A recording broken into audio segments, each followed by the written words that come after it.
Station. This is Gian Gameshi with CBC Radio 1. How do you hear me? Jan, I read you loud and clear. How do you read me from the International Space Station? Very well. Hi, Chris. How you doing? Hey, it would be hard to be doing any better than this. Thank you. I'm doing great. How are you?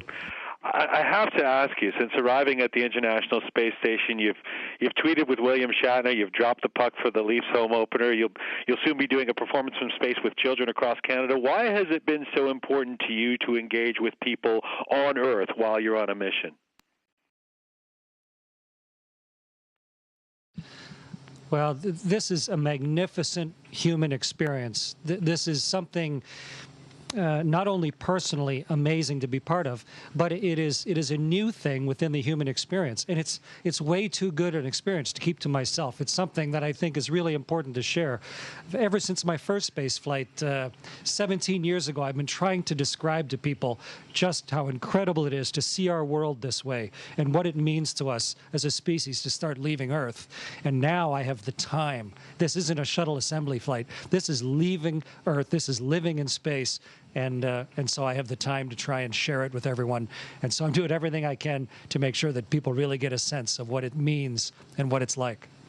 It really is a magnificent human experience, and it's reciprocal, too. You've been giving us a window on your experience up there. You must be aware of people tweeting back to you what a sensation you've become down here. What are you learning about how you're perceived down on Earth from the response you're getting? Well, it's been overwhelmingly very heartwarming, really, really pleasant. I, of course, don't have time to read everything that people are writing back to me, but I do get a smattering of it, and people are interested in what's going on. People find it expanding to their own horizons. There are schools all around the world that are using the photographs that I'm sending down. They're posted on the wall. They're using it for geography class. They're using it for language class. They're thinking about possibilities. And adults also. People are stopping and looking up to see something that people built go overhead. And people write me about it all the time. And it's that ability now, because of technology, to directly connect, to let people share in the experience as it happens, that I think makes it even richer than just looking and debriefing and showing a film afterwards. And so I'm really happy when people send me a note back and say maybe what one of my pictures or something that I said has meant to them. Even if you alienated some people by outing yourself as a Leafs fan. Well, my dad's grandfather was a trainer for the Leafs, and so he was raised as a Leafs fan, and he raised me as a Leafs fan, and so I've been a Leafs fan my whole life. And the fact that they haven't won a Stanley Cup for a while, that's okay.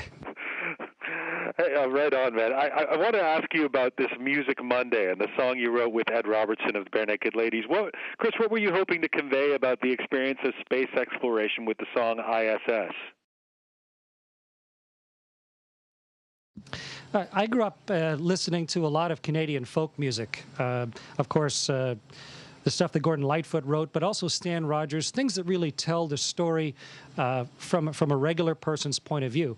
And we're regular people who are now on a new type of profession, a new type of ship, doing something that's new in the human experience. And so when you sing an old song about Newfoundlanders going out to Alberta, like something Stan Rogers sang about, or about the fisheries on Lake Ontario, or whatever, to think that there's a way to try and capture the experience through art. And some astronauts are terrific photographers, some are good writers. I play in a couple bands. I'm no great musician, but it's important to me. And I want to do my absolute best to try and capture some of this experience as many different ways as I can. I can't draw, but hopefully some of the music that I play up here, that maybe the song that Ed Robertson and I wrote together, that will be played in schools all across Canada under the Music Counts program, the Coalition for Music Education, to think that there are choirs, there are schools for the deaf that have already made a version of it. It's being put into other languages. That song, joining people together through a common theme and using it to try and understand a new experience, that's what music's all about to me. And so it's really important.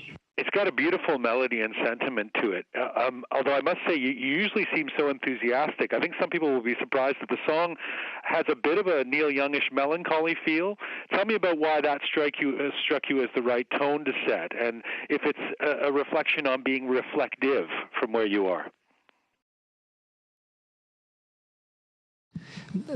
Living in space is just a constant rush of stimulation. I mean, we're busy. We're talking to mission controls all around the world. We're doing experiments. We just did ultrasound eyeballs, and for the first time, we're imaging actually changes in blood flow in the brain when you change your blood regulation. There's all this stuff going on, and it's only when you float over to the window and pause for a second and look at the huge impermeable permanence and beauty of the world that's underneath you, this great reassuring wonder of it, and it makes you thoughtful to combine the high-paced action that we're doing on board with this magnificent planet that's just out the window at all times. And so all emotions go by. And so I think the song, I wrote some of the lyrics, Ed came up with a really nice melody and wrote some of the lyrics. I think the song does a nice job of talking about the wonder of it and some of the science of it, but also thinking about what it means psychologically to be here and what it's going to mean in the future for people that are living away from Earth and moving away from Earth and using our inventions to increase our capability to understand the universe. So we're trying to communicate that to young Canadians, to young people all around the world, but also to really just try and capture the experience of living away from our planet and of starting to explore the rest of the universe in person. Chris, before I let you go, let me ask you what it means to not just be psychologically to be there, as you just said, but physically to be there, scientifically to be there. There's been a lot of debate about the future of space exploration, especially since NASA canceled the shuttle program. You had to hitch a ride with the Russians to get to the space station. Why is it important for us as a society to keep sending human beings into space? Well, I didn't hitch a ride with the Russians. I flew the spaceship. I was like the left seat. I was the pilot with Roman Romanenko as the commander in the middle.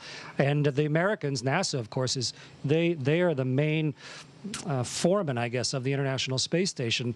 And so they're very actively involved in space travel. This is the world's first great cooperative outpost in space. This is a wonderful ship that we've built. It's a huge laboratory where we are learning not only about how the human body works, about the Earth, but also about how to build ships that can take us further. And in amongst all the things that we're doing on Earth, taking care of our people and trying to understand the planet better, there's a part of it that is always curious for people to look up, to think what lies beyond. And for the first time in history, we have the technology now to start to leave Earth on a permanent basis. And nations have a choice of not participating or being part of it, but I think Canada has been really smart about it in that they have looked for areas of expertise, tried to make sure that Canadians on board and make sure that young Canadians have this as an opportunity. One of the many things that they can choose as they grow up in Canada, to think that someday they may have a chance to be part of something as spectacular and new as starting to leave Earth as a species for the first time. It's just barely possible, but we're making it work and inventing as we go. And I'm so delighted as a Canadian to be part of this. Commander Chris Hadfield, it's truly a great pleasure to speak to you while you're up there at the International Space Station. Thank you for this. My pleasure, and I'll be looking at you. It was very nice to talk with you today. Thanks for making the time.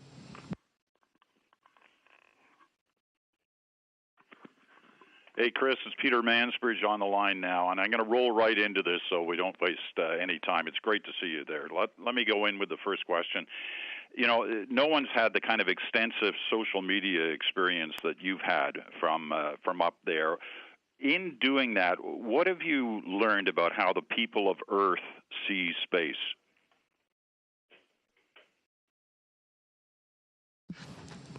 Peter, it's good to talk with you.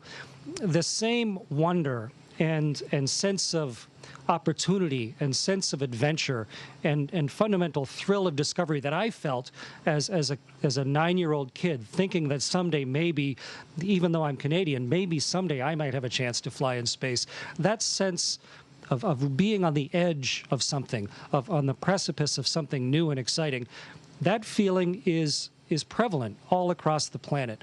And when I post a picture of, say, the coast of Perth, Australia, or the fires in the outback of Australia right now, or of Vesuvius or somewhere, I immediately get a rush of feedback of people saying, wow, I hadn't realized what our planet looks like. And I started to think, of our planet a little more globally, thinking of where my place is when I look at all these other places that have just been words on a page.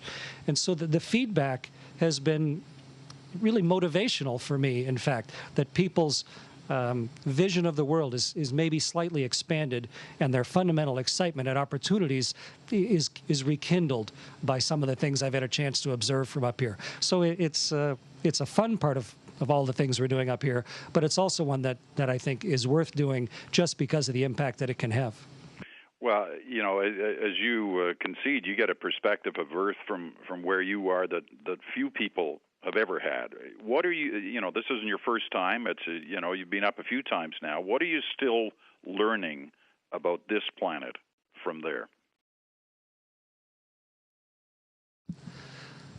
Peter, the last times I flew to help build the Russian space station Mir back almost 20 years ago, and then to help build this space station in Canada, our big robot, a dozen years or so ago. But those were shuttle assembly flights, quick, sort of almost like a drive-through flight where you grab a few quick pictures out the window, you try and get as much of the experience as you can, but you don't really get the full taste of it. Maybe like if you stop at somebody's airport and you think you visited their country, that's sort of how it felt. This time I have the incredible privilege of time. If I don't get a great picture of Edmonton on this trip, then I can wait a week, wait till we come around and line up and we get the right angle of sun and light and orbit, and I can try again and get another picture. I can really look at the differences in myself as my body evolves to living here. We can do long-term experiments. We're doing experiments that take hours or days or weeks. There's a Canadian experiment growing here down beside me that runs for days and days at a time. So it's so much richer as a result. The experience is so much deeper and more profound, the ability to stay and really sample it. And for me, it's a tremendous privilege to be able to do this at this stage of my life, this stage of my career. Talk to me a little bit about that profound nature of the impact it has on you. Do you, from witnessing Earth from where you are, is it a kind of a spiritual, kind of a religious, feeling that happens to you? Peter, last night our time, but as we were coming across Canada in the dark, we were coming north of the Great Lakes, so not too many big cities just directly below us, but I could see the Maritimes coming up. Could see Quebec City and then Gaspé and the Maritimes. And just as St. John's pulled into view ahead to our left, the sun started coming up over the horizon. And it comes up fast because we're going 8 kilometers a second. So we come around the Earth, just screaming around the Earth. And suddenly the sun just burst into view in front of me as we cross Canada's east coast. And not just the brightness of it and the heat of it, but the profound beauty of it. It just brings tears to my eyes. It's just such a magnificent way to understand our planet and to see our country as one place, and to realize that I'm here on behalf of so many people trying to absorb this experience. Of course, trying to do all the experiments on board, trying to do the work, make sure everything is done properly, take care of the spaceship, but also very much in the vanguard of just this as an experience for the countless Canadians that would love to do this themselves, or the young Canadians that are dreaming of doing this in the future. And I feel all of that all the time. And driving into a sunrise, it's almost overpowering in the strength of the feeling that comes along with it. A lot of people were pretty moved when you talked about looking down on Syria a few weeks ago, knowing what's happening on the ground there. Now we've got Mali and Algeria. Talk about, what you feel when you look down at those spots in the world that are facing conflict or trouble. Well, conflict and trouble is a basic component of the human experience, unfortunately, whether it's internal within yourself, within your family, your village, your school, your country. I mean, It's not going to get solved by space travel. But a couple different things, Peter. One is, I think just the straight visual perspective of the world that we are privy to up here, to be able to cross Africa in the time it takes to finish a sentence, to be able to see the whole world repeatedly over and over as one succinct, distinct place where we all live, I think that view would do a lot of people a lot of good. And the other is that we are visible from the Earth. If you get up in the morning or just before you go to bed and we happen to be going overhead, we're still in the light while it's getting dark on the surface. So there is a visible example of something going on that is truly international and cooperative and leading edge, that is right there overhead, the brightest star in the sky, going around and around the world, reminding people of what we can do when we do things right and when we do things together.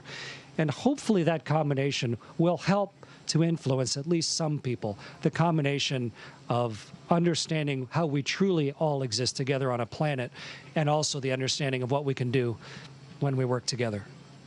Do you find yourself asking questions of yourself about life, about yourself, when you're where you are, that you wouldn't ask when you're here? The first astronauts, Peter, I think, really went through an enormous change. They were anonymous test pilots. There had only been a handful of people flown in space, and suddenly those guys were on the way to the moon. And when they came back, they went from being anonymous test pilots to being ticker tape parades for the rest of their life.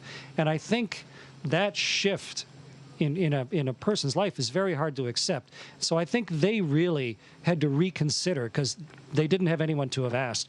But I was the 420th person to fly in space or something, and we're on Expedition 35, so it's incremental. And I've had the experience of talking to Neil Armstrong and Mark Garneau and Bob Thirsk, who lived up here 6 months before me, and Alexei Leonov, the world's first spacewalker, knowing those people. And so preparing myself, already understanding the world globally, thinking about why we're doing this. And it's really one of my fundamental motivations, the desire to be part of this, to be a person that this is important for. It wasn't as if I got here and suddenly realized it was magnificent. The reason that I was motivated to do this was for the magnificence of it and the beauty of it and the import of it.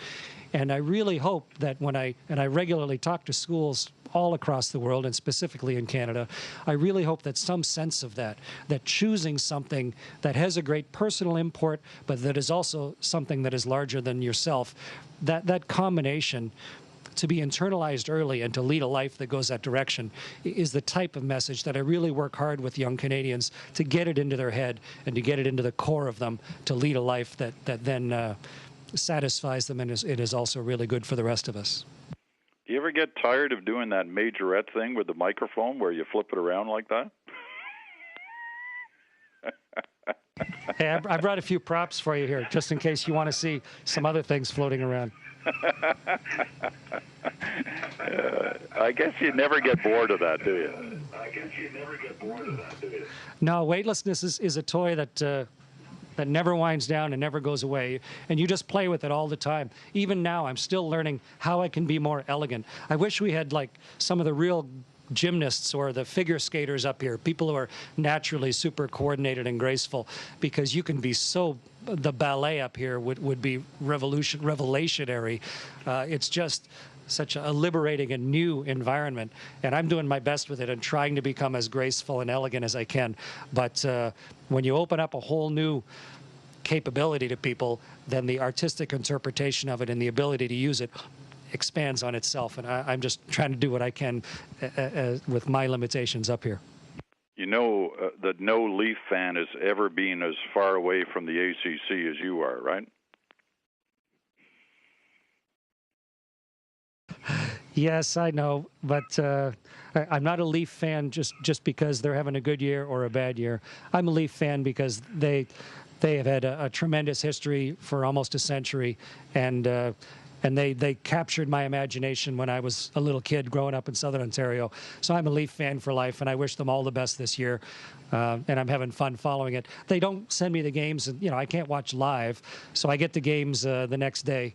But it's fun to watch up here, at least the highlights of the games. I'm enjoying it. Last question, because we've got less than a minute left. Why is it important to be there?